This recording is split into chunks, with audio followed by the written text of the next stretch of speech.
Bad boys, what you gonna do when they come for you, right? Cops, we know the TV show, and hopefully none of you ever have to tangle with cops that often.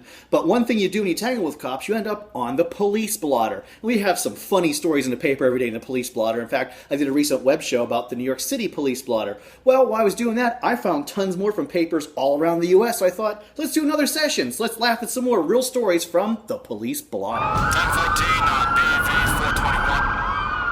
Blind robber, Bronx, New York. A burglar hit 3 city apartments within 5 hours on a recent August night. In the first 2 apartments, they stole a purse, an iPhone, and a computer. But when the crook broke into the 3rd apartment, they set fire to the residents' Venetian blinds, but stole nothing. The lit-up thief was eager to burn off calories by fleeing on a mountain bike to a Dunkin' Donuts where they used one of the victim's credit cards. Police blotter!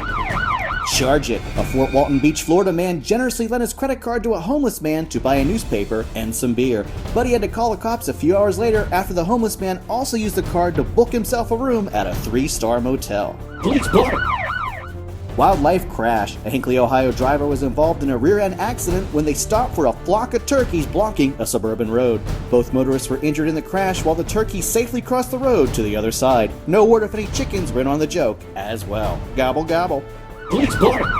On display, police in Washington were sent to a suburban residence on Killen Lane where a male in his 20s was, quote, behaving erratically. The report also listed the man was naked and that he also appeared to be intoxicated or, quote, high on drugs. You think?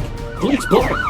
The Voices. Cops then had to proceed a few blocks away when neighbors called that another man was causing a disturbance. The man told police he was by himself, and when they asked, "Who are you fighting with?" he responded he was hearing voices and has trouble dealing with it and goes outside to yell it out.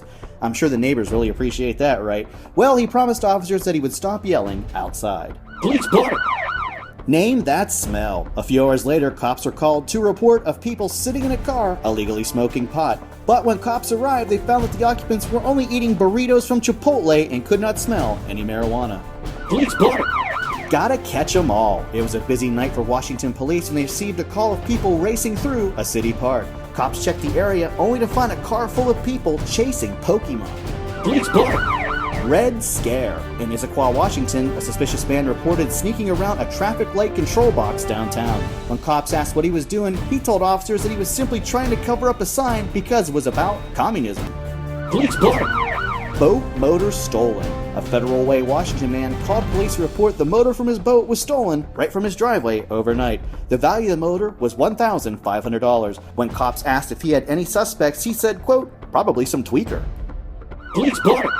Boyfriend bleached. A 34-year-old woman from Trenton, New Jersey was arrested on a warrant of aggravated assault when an argument turned bad with her boyfriend. After some expletives were exchanged, the man kicked his ex-lover out. While she was still packing her bags, she became outraged, throwing bleach in the man's face, causing his eyes to burn. According to the report, she then ripped apart a bedpost and struck his deflated ego in the thigh. This fine portrait of a lady was cuffed, stuffed, and slapped with a $2,500 bail. And those are true stories from the police blotter.